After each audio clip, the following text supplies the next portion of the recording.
দেখো সকাল সকাল উঠে আজকে গুছিয়ে নিয়েছি। আজকে কি, আজকে হচ্ছে ভাইফোঁটা। তো ভাইফোঁটার পুরো ভিডিওটা তোমাদের সাথে শেয়ার করব, চলো দেখতে থাকো। তো এখানে দেখো প্রদীপ টদীপ গুছিয়ে আমি বসে গেছি, ভাইরা আসলেই ফোঁটা দেবো। আজকাল কাজের চাপে ভাইদের সব এক এক করে আসা আর আমাদের এক এক করে ফোঁটা দেওয়া হয়েছে, একসাথে কিন্তু দিয়ে উঠতে পারিনি।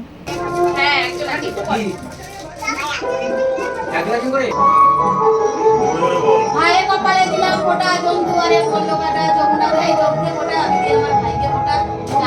যতদিন ভাই আমার ততদিন একসঙ্গে ফোঁটা।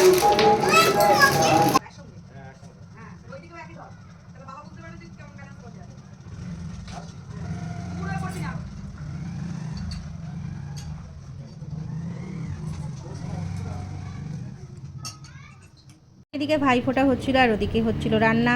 আর খাওয়া দাওয়ার ভিডিওটা শেয়ার করা হলো না, কারণ এর মধ্যে আমি চলে গেছিলাম আবার ওই বাড়িতেও ভাইফোঁটার একটা অনুষ্ঠান ছিল, আর ওখানেই কিন্তু আমাদের দুপুরের খাওয়া দাওয়াও ছিল। তো এবাড়ি ওবাড়ি করতে করতে সমস্ত ভিডিও ক্লিপগুলো নেওয়া হয়নি।